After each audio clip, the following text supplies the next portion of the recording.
Сегодня в Страсбурге третий день очередной сессии Конгресса местных и региональных властей Совета Европы. А накануне поздно вечером во Дворце Европы прошло открытие Дней Татарстана. Наша делегация во главе с председателем парламента Фаридом Мухамедшиным презентовала Универсиаду 2013. Из Страсбурга наш специальный корреспондент Дмитрий Второв.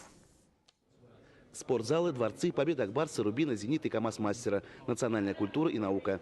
Презентацию уместили на нескольких стендах и в интерактивной экскурсии. Оценить масштабы предстоящего в Казани события собрались представители региональных парламентов более 40 государств Старого Света. Несколько лет назад члены нашего Конгресса были в Казани, где мы обсуждали укрепление сотрудничества университетов разных стран. Символично, что через несколько месяцев именно в столице Татарстана на универсиаду соберется спортивное студенчество со всего мира. Мы благодарны Татарстану и всей российской делегации за возможность в Совете Европы поближе познакомиться с тем, как готовится это масштабное мировое молодежное первенство.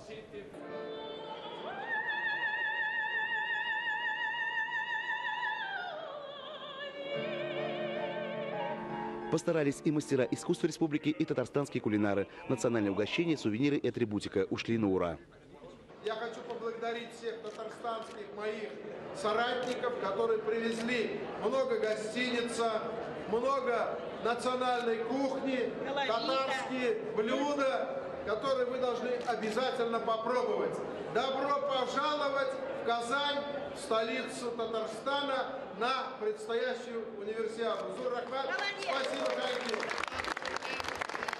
Экспозицию в Дворце Европы назвали «Спорт как фактор единения молодежи мира». Ее помогли организовать Постпредство России при Совете Европы при содействии российской делегации. Кстати, она одна из самых активных. Накануне вечером Фарид Мухамедшин участвовал в дискуссиях на тему продвижения активной гражданственности. В преддверии универсиады количество студентов, занимающихся физкультурой и спортом, у нас выросло вдвое. Поэтому Татарстан смело можно называть республикой спорта.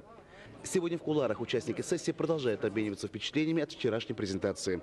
А в рамках пленарного заседания речь идет о дальнейшем развитии местной и региональной демократии в ряде стран Европы. Ожидается, что после обеда здесь выступит спикер Совета Федерации Валентина Матвиенко.